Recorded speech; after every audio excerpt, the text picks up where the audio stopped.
Buenas, ¿qué tal? ¿Cómo les va? ¿Cómo andan? ¿Todo bien? Bueno, gente querida, vamos a continuar. Ok, en esta oportunidad vamos a trabajar con los capítulos 18, 19 y 20 del libro de Flannery, ¿no es cierto? Recordemos que, obviamente, no estamos trabajando el libro completo, sino que vamos seleccionando partes. De los capítulos 18 y 19 es como que es más bien poquito lo que tengo para decir, y del capítulo 20 hay unas cuantas cosas para decir. Así que, bien, largamos nomás. A ver, el capítulo 18 tiene, digamos, habla bastante sobre cómo el calentamiento global impacta en los ambientes de montaña, ¿no es cierto? Entonces, ustedes recordarán, porque lo dijimos en una de las primeras clases de este tema, que a medida que uno va subiendo en altura sobre el nivel del mar, va viendo cada vez, va disminuyendo la temperatura. Más arriba vamos, más disminuye la temperatura, ¿no es cierto? Bueno, ok. Entonces, ¿qué pasa? Pensemos en las diferentes especies de animales, ¿no es cierto? Hay animales que están preparados para vivir en determinadas temperaturas, más bien, o sea, cada especie está preparada para vivir en determinado rango de temperatura, El oso polar está preparado para vivir en cierta temperatura, el oso pardo en otro tipo de temperatura, el perro en otro tipo de temperatura, el ser humano también y el mosquito también, ¿no es cierto? Entonces, se me cortó, decía, a medida que se va calentando el planeta, ¿no? Eh, y, y las especies que están preparadas para determinada temperatura se encuentran con que en ese lugar donde viven ya hace más calor que el que soportan, ¿qué hacen? Migran. Si pueden migrar para arriba, irse más para arriba en la montaña, ¿no? Lo hacen. Entonces, digamos, lo que está pasando es que por año, en promedio, hay especies que se están desplazando 6,1 metros por año, yendo cada vez más, 6,1 metros para arriba, ¿no? En la montaña. Entonces esto tiene que ver, repito, con que hay especies que no soportan, vivieron, digamos, durante muchísimo tiempo a determinada altura, ahora a esa altura hace más calor que antes. Entonces, ¿qué hacen? Se desplazan más para arriba.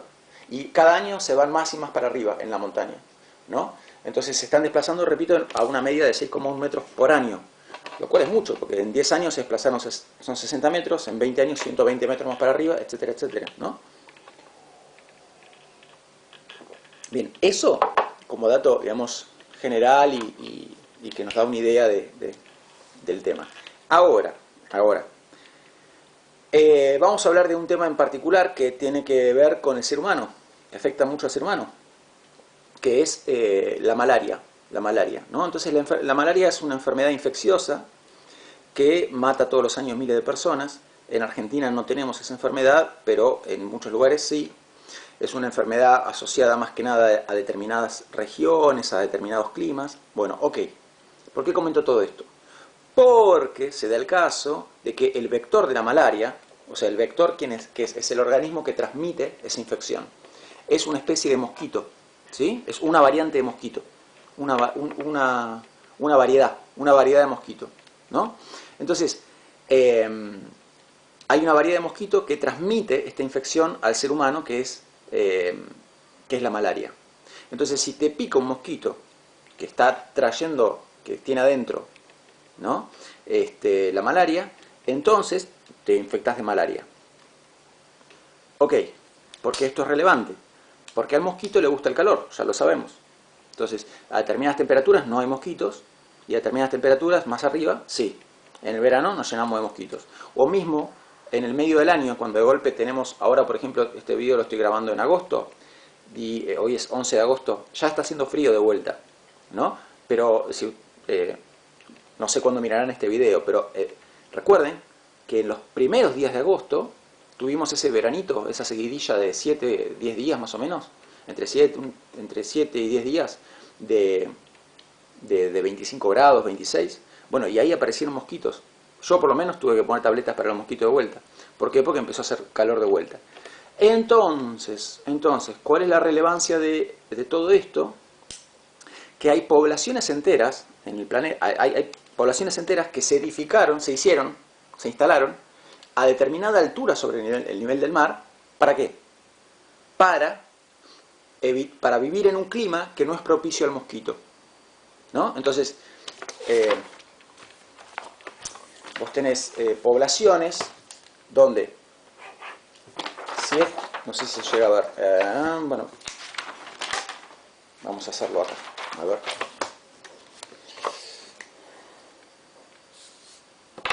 Imaginen que esta es la montaña, ¿no?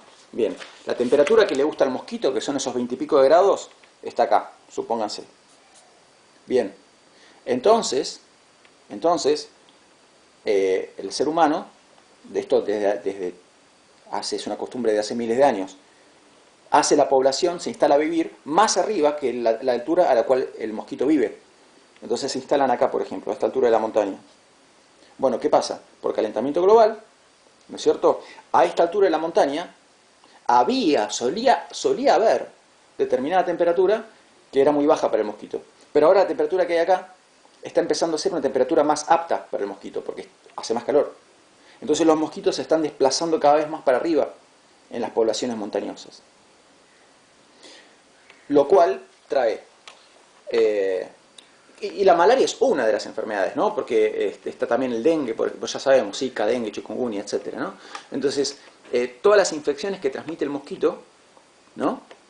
Son infecciones a las cuales las personas están hoy en día más vulnerables. ¿Por qué? Estoy hablando de las poblaciones de las montañas, ¿no? Entonces, las poblaciones de montaña hoy en día, muchas poblaciones de montaña están más vulnerables a las infecciones transmitidas por mosquitos, porque solían vivir a una altura de la montaña donde el mosquito no llegaba, pero ahora llega. ¿No es cierto? Bien. Esto, aparte, se combina con otro problema que genera el calentamiento global, que es el aumento de lluvias. Entonces, al haber más lluvias, cada vez más lluvias en el planeta Tierra, hay cada vez más lugares donde el mosquito puede poner sus huevos y que se generen nuevos mosquitos, ¿no es cierto? Así que siempre estas cosas uno las dice para que queden claro que la temática del cambio climático va más allá de lo que es solamente conservación de especies, conservación de paisajes, etc., sino que implica de manera directa al ser humano, ¿no? Por un montón de razones. Bueno, eso con respecto al capítulo 18. Vamos al 19. El 19 habla también de qué pasa con las especies, ¿no? Nos cuenta que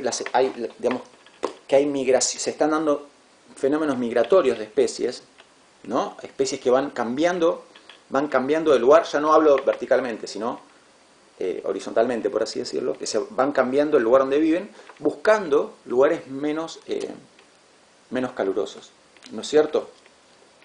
Este fenómeno se da en agua, tierra y aire, en los tres ámbitos, ¿no es cierto? Y si vamos a hablar del agua, por ejemplo, ¿qué pasa en el agua? Pasa que están empezando a morir cada vez más especies de peces abisales. ¿Qué son los peces abisales?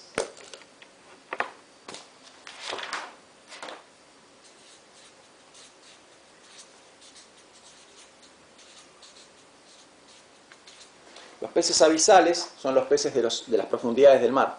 Entonces, en las profundidades del mar hay temperaturas bajísimas. En algunos casos, incluso la temperatura del agua está abajo de 0 grados. El agua no llega a congelarse por la salinidad, ¿no? Porque es agua salada, pero en algunos casos está incluso abajo de 0 grados. Y hay peces que están, cuyo hábitat es ese tipo de agua y ese tipo de temperatura. Pero los mares se están calentando, entonces están empezando a morir especies de peces abisales, ¿no es cierto? Otra cosa, por ejemplo, que también está relacionada con el calentamiento global. Nosotros ya habíamos hablado de que los océanos son sumideros de carbono. Entonces, toman dióxido de carbono de la atmósfera. ¿Ok? En principio eso, digamos, es normal, pero lo que pasa es que están tomando demasiado dióxido de carbono en la atmósfera porque hay demasiado dióxido de carbono en la atmósfera. Entonces, está muy llena de dióxido de carbono en la atmósfera, los océanos están absorbiendo cada vez más dióxido de carbono y, por ejemplo, un fenómeno que se produce es que el dióxido de carbono reacciona químicamente con una molécula que está en el agua que es el carbonato. Bueno, ¿por qué es malo esto? Porque todos los animalitos marinos que crean caparazones, ¿no? Todas las especies de caracoles y demás, crean esos caparazones usando carbonato. Entonces si los océanos siguen tomando más y más dióxido de carbono, va a disminuir la cantidad de carbonato que hay en el agua, por ende va a disminuir la población de este tipo de animales, de todos los animales que usan un caparazón, y por ende vamos a estar sacando un ladrillo de la cadena alimentaria. Y ya venimos hablando de las cosas que pasan, y ya lo debemos saber aparte mismo de la primaria y la secundaria, de que cuando sacamos un ladrillo de la cadena alimentaria se altera toda la cadena alimentaria. ¿No es cierto? Bien, ok. Datos que nos da el autor en este capítulo 19. Se calcula que a causa del calentamiento global se va a producir una disminución de biodiversidad. Biodiversidad, ¿qué es la biodiversidad? La diversidad de especies, ¿no? Biodiversidad. Va a haber una pérdida de biodiversidad de entre el 18 y el 58%. Entre el 18 y el 58%. 18% mínimo. Eso ya es, digamos, inevitable. Se calcula que ya de manera inevitable se va a perder como mínimo un 18% de las especies que hay. Pero este número es muy variable. Decía, es un número variable para arriba, entonces 18% es el mínimo. Se puede perder 20, 30, 40 y hasta un 58% de las especies pueden llegar a desaparecer a causa de todo esto de lo que estamos hablando. O sea, a causa del calentamiento global, ¿pero por qué? Porque el calentamiento global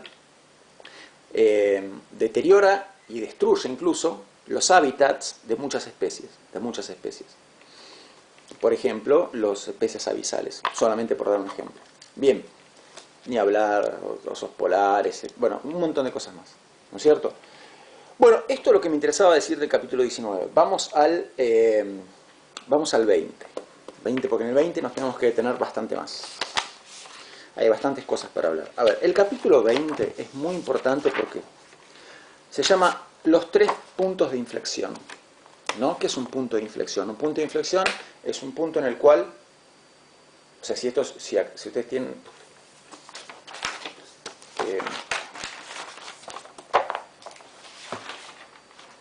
si yo tengo acá una línea, ¿sí?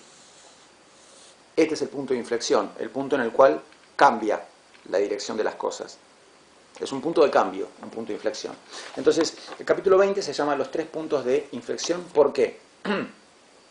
Porque habla de 3 fenómenos que podrían producirse, que si se produjeran, 3 fenómenos que podrían producirse a causa del calentamiento global, que si se produjeran, ¿no es cierto?, generarían cambios, tendrían consecuencias drásticas en el planeta. Entonces, habla de 3 cosas que son, ahora decimos cuáles son, pero este capítulo habla de 3 cosas que si pasan, van a acarrear efectos catastróficos. ¿No es cierto? Bien, estas 3 cosas de las que va a hablar son cosas que no pasaron por ahora, pero son cosas que según los modelos de simulación, ¿recuerdan los modelos de simulación de los que hablábamos la clase pasada? Según los modelos de simulación, cualquiera de estas 3 cosas, o las 3, podrían pasar en el futuro. Entonces, los modelos de simulación, los modelos de computadora, cuando hacen sus predicciones sobre el futuro, cuando miran qué pasaría en el futuro si continúan las tendencias actuales, ¿no? Esos modelos dan que cualquiera de estas 3 cosas, o 2 de las 3 cosas, o las 3 cosas juntas, podrían pasar en el futuro. Eso por un lado. Y por otro lado, el autor nos comenta que en el pasado del planeta Tierra estas 3 cosas ya han pasado, han ocurrido. Entonces, no son estos 3 escenarios que plantea en el capítulo, ¿no? No son escenarios de ciencia ficción ni mucho menos. Son escenarios perfectamente posibles y hasta probables. y son muy malos los tres. Entonces vamos a hablar de esos tres escenarios. El primero que el autor comenta es la interrupción de la corriente del Golfo. En realidad, más que interrupción, habría que hablar de la disminución, el debilitamiento de la corriente del Golfo. Vamos a hablar de la corriente del Golfo. A ver. Miren este planiferio que imprimí con las corrientes divinamente dibujadas. Miren el planiferio. Bueno, bien. A ver. Acá tenemos América del Sur, América del Norte, África, Europa, Asia, Australia, ¿sí? Océano Atlántico, Océano Índico, Océano Pacífico. Polo Sur, Polo Norte. ¿Bien? Bueno. Ustedes verán que en este mapa hay líneas dibujadas. Y estas líneas son algunas de color rojo, otras de color amarillo y otras azules. Ok, bien. Estas líneas representan el flujo de corrientes de agua. Corrientes gigantescas de agua, o sea, corrientes de agua, o sea, que transportan millones y millones de metros cúbicos de agua. Entonces, lo que es rojo representa el flujo de agua caliente, ¿no? Bien, lo amarillo representa agua que está enfriándose, en proceso de enfriamiento. Y lo azul representa agua fría. ¿Sí? Bien. Las líneas rojas, las líneas de agua caliente, son superficiales. O sea, ese flujo de agua caliente es superficial. Y el flujo de agua fría es profundo. Va bastante por abajo del agua, incluso como hasta 2000 metros por abajo del agua. Va bien por abajo del agua, ¿no es cierto? Ok. Bien. Bueno, entonces, a la corriente del Golfo se la llama así por el Golfo de México. El Golfo de México está acá. El Golfo de México está acá. Bien. Entonces, ¿qué pasa? Acá tenemos el Ecuador. El Ecuador es el punto donde el sol más pega. Entonces, en el Golfo de México, a nivel superficial, el agua está muy caliente. Incluso cuando hablamos del Katrina, hablamos de lo que pasó cuando el Katrina pasó por encima del Golfo de México, ¿no? Se encontró con agua que estaba a 30 grados en la superficie, ¿no? En la superficie del mar a 30 grados, y entonces el Katrina tomó mucho vapor de agua ahí. Porque cuando el agua superficial está a 30 grados, larga mucho vapor, entonces, y el vapor de agua dijimos que alimenta a los huracanes y todo lo que explicamos. Bueno, entonces el agua caliente viaja superficialmente y el agua fría viaja por abajo. Y el agua, lo que está en amarillo está... a ver, ¿qué pasa con lo que está en amarillo? ¿Qué pasa con lo que está en amarillo? Si yo tengo un flujo, imagínense, no sé, a ver, imaginen que este cuaderno representa el mar y acá está la superficie del mar, ¿sí? Bien. Si yo tengo un flujo de agua caliente que viene así, bien, y llega a un lugar que está frío, viene fluyendo el agua caliente y llega a un lugar que está frío. ¿Qué va a hacer el agua caliente cuando llega a ese lugar que está frío? Lo que va a pasar es que el agua se va a enfriar, porque el agua venía caliente porque se originó en un lugar caliente. Se originó en el Ecuador. Entonces, en el Ecuador se originó una corriente de agua caliente que viene viajando, y si llega a un lugar frío, lo que va a pasar es que el agua se va a enfriar. Y cuando el agua se enfría, calienta el aire. O sea, se produce las dos cosas, una cosa implica la otra, ¿no? Entonces, si hay agua caliente en un lugar frío, lo que pasa es que el agua va a calentar el aire de ese lugar y el agua se va a enfriar porque calentó el aire. Bien. Y entonces, ¿qué ocurre? Ocurre que cuando el agua llega entonces a un lugar frío, calienta el aire de ese lugar frío, el lugar va a estar menos frío que lo que estuviera si no hubiera llegado esa agua caliente. El agua se va a enfriar, y cuando se enfría, ¿qué pasa? Va bajando, se va yendo cada vez más profunda. más profundo. Entonces, a medida que el agua se va enfriando, baja cada vez más profundo, ¿no? Noten que mientras esta agua se va enfriando y baja más profundo, van llegando nuevos flujos de agua caliente, que cuando llegan hasta acá, a un lugar frío, se enfría y baja la profundidad. Bien, ¿y qué ocurre cuando el agua se enfrió y bajó cientos de metros, o incluso 1000 metros, 1500, 2000 metros? ¿Se detiene? No, sigue fluyendo, pero a un nivel profundo, ¿no? Entonces tenemos agua caliente que se va enfriando, que baja y que sigue para otro lado. Y eso es lo que este mapa está queriendo representar, ¿no? Entonces ustedes tienen ahí esta corriente de agua caliente que cuando llega a lo que sería Europa y sube hasta lo que sería la península escandinava, donde está Noruega, Suecia, Finlandia, bien, ¿qué pasa ahí? El agua se enfría, y al enfriarse, ¿qué hace? Entibia estas regiones, calienta estas regiones, que de otro modo estarían más frías. Entonces el agua entrega calor a estas regiones, al aire de estas regiones, y baja las profundidades del mar, y sigue su curso. ¿Ven que acá les muestra la flecha cómo va siguiendo su curso? Y miren todo el camino que hace, ¿no? Bien.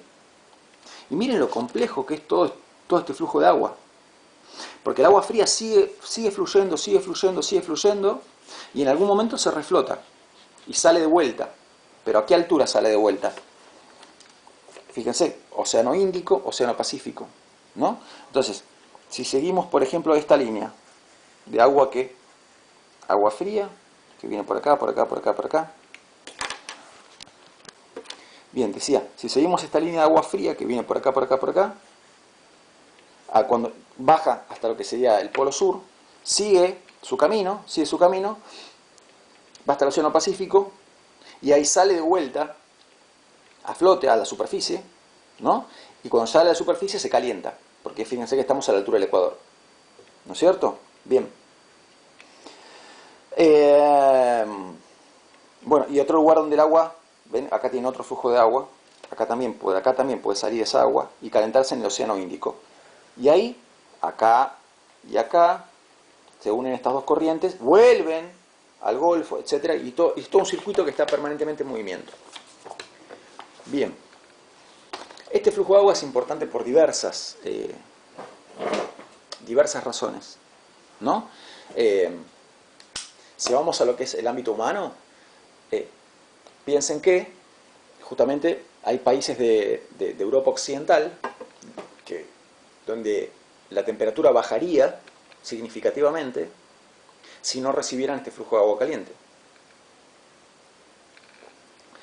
Pero aparte hay otras cosas que pasan, que tienen que ver con los animales y tienen que ver también con el ser humano, que es que cuando el agua baja, piensa que es agua que viene recorriendo, atraviesa el Océano Atlántico, o sea, es agua que viene recorriendo miles de kilómetros a la superficie, a nivel de la superficie.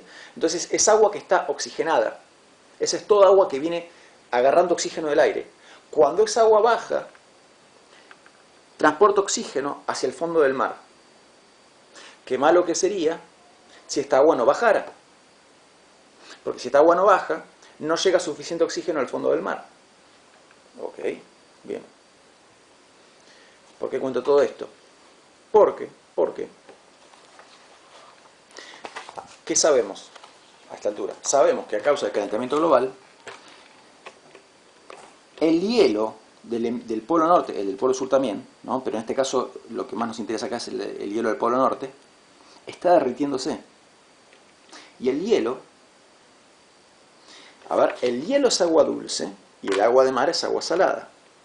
Entonces, esta corriente es una corriente de agua salada, ¿no es cierto? Bien. Todo el hielo que está acá, o el hielo de los polos, de acá y de acá, ¿no? Pero repito, nos interesa el de acá. Todo el hielo que está acá y que está en proceso de derretirse es agua dulce. Agua dulce. El hielo está hecho de agua dulce. Entonces, este hielo se está derritiendo. ¿Y qué pasa? ¿Qué pasa? Pasa que el agua dulce y el agua salada tienen diferente densidad. El agua salada es bastante más pesada que el agua dulce. La sal, el contenido de sal, la hace más pesada. No sé si tuvieron la oportunidad de haber nadado en el mar y en el río, ¿no? Entonces, cuando vos estás en el mar y viene una ola, la ola te levanta. ¿Por qué? Porque el agua es pesada, entonces esa agua tiende a ayudarte a flotar, ¿no es cierto? Entonces, estás en el mar, viene la ola, y la ola te levanta a vos. Ahora, si vos estás en el río y viene una ola, la ola te pasa por arriba, porque es agua más liviana. Es más liviana porque es menos densa, y es menos densa porque no tiene sal, ¿no es cierto? Entonces, el agua salada es mucho más densa y mucho más pesada, por ende, que el agua dulce. Porque es importante esto. Porque, para que todo esto funcione, cuando el agua se enfría, cuando llega a estos lugares, digamos, entibia todos estos lugares, ¿no? Y al entibiarlos se enfría la propia agua, naturalmente. Bien, al enfriarse, tiene que bajar. Tiene que bajar para seguir su curso. Y baja naturalmente. Y aparte lleva oxígeno al fondo del mar y todo lo que veníamos diciendo. Pero, ¿qué pasa?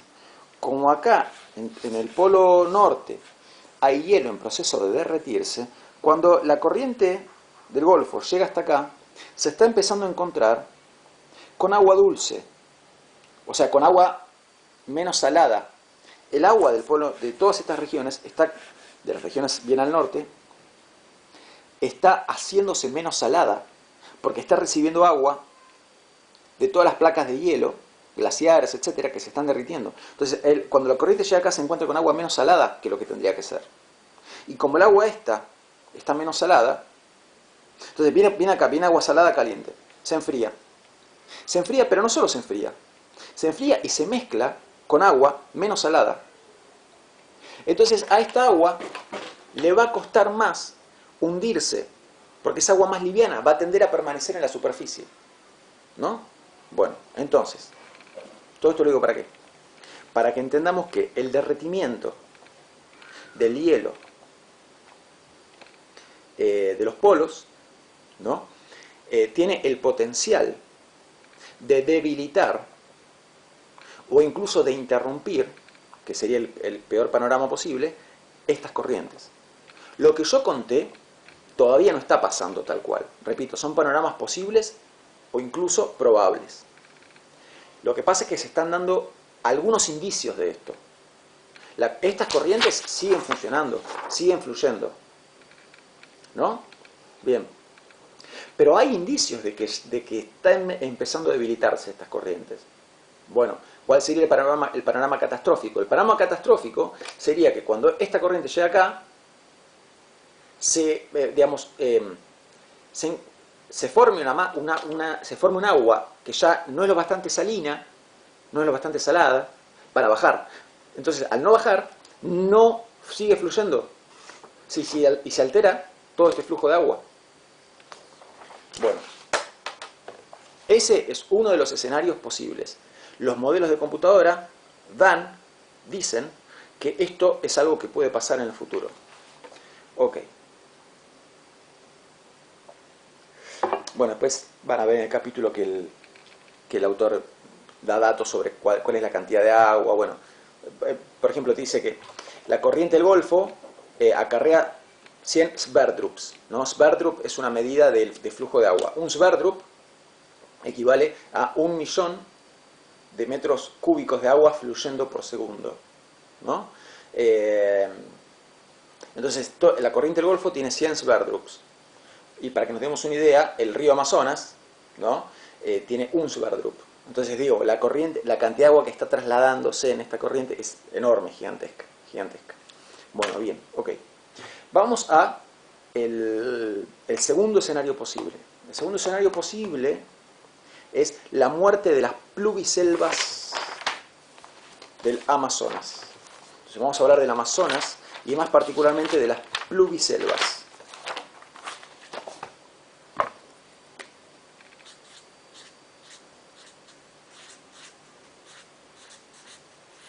¿Sí? Bien. Pluviselvas.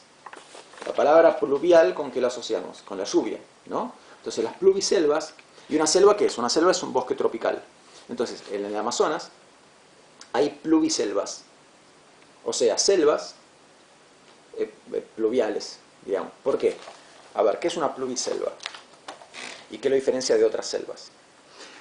Son selvas súper particulares porque son selvas que se riegan solas. Selvas que se riegan solas. ¿Por qué se riegan solas estas selvas? O sea, son selvas que generan sus propias lluvias. ¿Y cómo es que generan sus propias lluvias? Bueno, se da determinada combinación de condiciones, temperatura y demás, que hace que el agua que transpiran las plantas sea tanta que se terminan formando nubes que se originan en la transpiración de la propia vegetación, ¿no? Entonces la vegetación, por la temperatura en la que está, la densidad de vegetación que hay y demás, la vegetación hay tanta transpiración de las plantas que las pluviselvas generan sus propias nubes, y al generar sus propias nubes, las nubes son vapor de agua, ¿no? Entonces al generar sus propias nubes, generan sus propias lluvias. Entonces las plantas transpiran, eso se evapora, se forman nubes, las nubes caen como lluvia y las plantas se riegan. Se riegan y las plantas entonces toman el agua de la lluvia y la terminan transpirando por la temperatura que hace. Entonces esa agua, decía, al ser transpirada por las plantas, forma nuevas nubes que caen como lluvia después, y entonces se genera este ciclo en el cual las plantas se riegan, repito, solas, ¿no? Bien. Ok. Ahora, ¿qué pasa con las pluviselvas? ¿Y por qué el calentamiento global afecta negativamente a las pluviselvas? Ok, a ver. Recordemos que las plantas para vivir toman dióxido de carbono, ¿no? Eso es parte de la fotosíntesis. Es parte del proceso de la fotosíntesis. Tomar dióxido de carbono. ¿No es cierto? Bien. ¿Cómo toman el dióxido de carbono? Toman el dióxido de carbono abriendo poros microscópicos. Las plantas tienen poros microscópicos, agujeritos microscópicos que pueden abrir y cerrar. Esos agujeritos microscópicos se llaman estomas. ¿No es cierto? Estomas. Ok. ¿Qué pasa? Cuando una planta abre sus estomas, esto no se ve a simple vista, repito, es microscópico, cuando una planta abre sus estomas para tomar dióxido de carbono, pierde agua. O sea, es inevitable que al abrir los estomas se le escape agua que se evapora, ¿no? O sea, transpira agua a través de los estomas. Justamente la planta transpira, esa agua que transpira la transpira a través de los estomas. Cuando la planta pierde esa agua, transpira esa agua, la transpira cuando abre sus estomas. ¿No es cierto? Bien. Entonces, repito, la apertura de los estomas le permite a la planta tomar dióxido de carbono, pero a la vez genera que la planta pierda agua por evaporación. Y entonces se forman esas nubes, etcétera, etcétera, etcétera. Ok. Bueno. Atemos cabos. Venimos hablando desde hace varias clases que hay un aumento significativo en las concentraciones de dióxido de carbono de la atmósfera. Entonces, ¿qué pasa?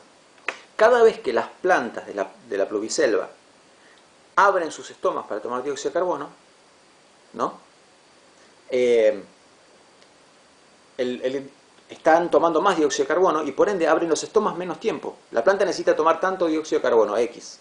Bueno, normalmente para tomar ese dióxido de carbono que necesitaba, abría sus estomas durante tanto tiempo. Tomaba ese dióxido de carbono y cerraba sus estomas.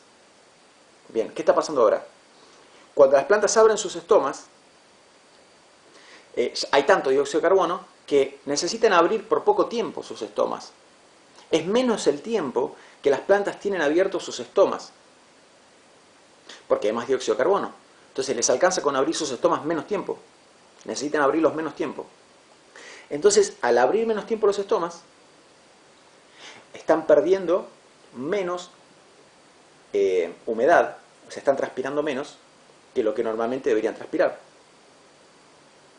Entonces, la vegetación de las pluviselvas está transpirando menos agua que lo que normalmente transpiraba. ¿Por qué? Porque está abriendo menos tiempo sus estomas. ¿Por qué? Porque es mayor la concentración de dióxido de carbono en la atmósfera que antes. Entonces, ¿qué pasa? Si abre menos tiempo sus estomas, transpiran menos, al transpirar menos se generan menos nubes, al generarse menos nubes hay menos lluvias y las plantas se riegan menos. Entonces, se van, y ahora otra vez, entramos a describir un panorama que puede pasar, que esperamos que no pase, pero es un panorama probable. ¿Cuál es el panorama este probable? Que va a haber cada vez menos lluvias en las pluviselvas.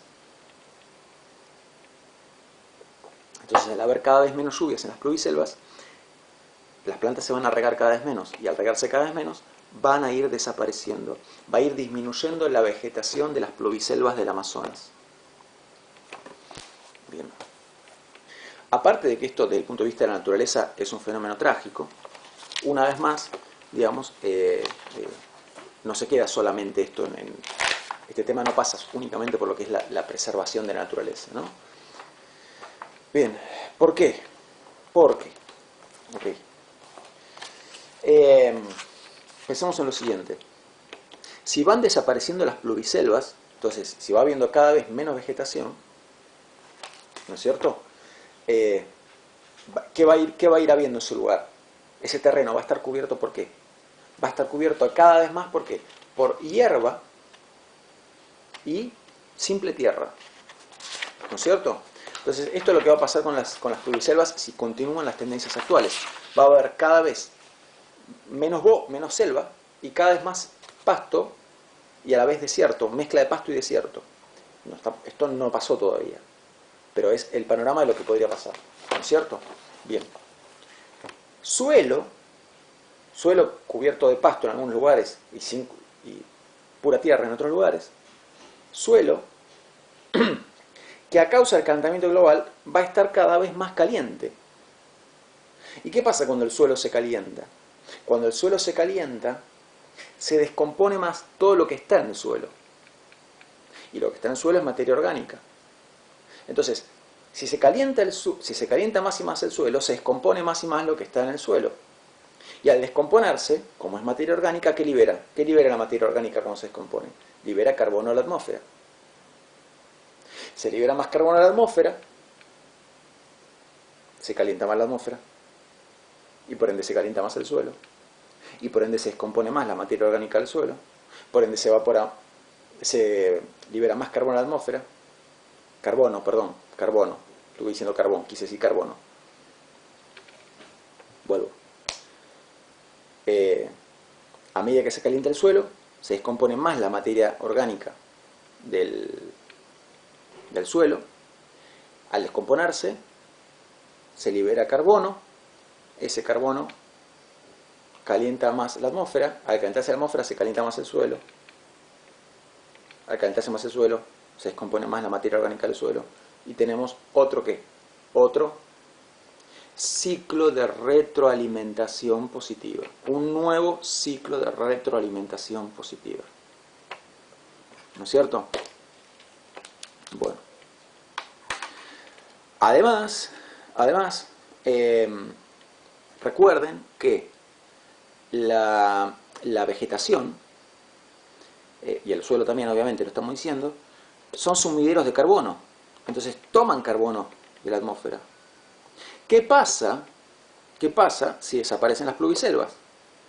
Tenemos menos, va a haber, en este mismo momento, ahora existen las pluviselvas, en este mismo momento las pluviselvas están reteniendo muchas gigatoneladas de carbono. Si desaparecen, esas gigatoneladas de carbono que están en las pluviselvas se van a liberar a la atmósfera, con lo cual tenemos más carbono en la atmósfera, con lo cual el planeta va a estar más caliente todavía, con lo cual todo lo que ya saben. ¿No es cierto? Bien. Bueno, ¿cuáles son los datos? Les digo las fechas, digamos, de predicción de esto que esperamos que no pase. Se calcula que para 2040 todo esto estaría, se pondría en marcha la desaparición si siguen las tendencias actuales. Ahora, 2020, tenemos pluviselvas todavía. Si continúan las tendencias actuales, dicen los modelos de computadora, los modelos de simulación, que en 2040 empezarían a desaparecer las pluviselvas. Y para 2100 ya no habría más pluviselvas. último, tercer escenario. El tercer escenario se titula El fondo marino libera metano. Bueno, este es más sencillo de explicar. Nosotros ya hablamos del metano, ¿sí? Dijimos que el metano es un gas de efecto invernadero. Ok. Bien. En el fondo del mar hay unos cristales que se llaman clatratos. ¿Dónde lo podemos anotar? Acá. Hay unos cristales que se llaman clatratos.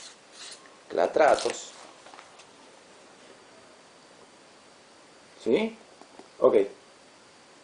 Bueno. Los clatratos son cristales de hielo que tienen metano atrapado.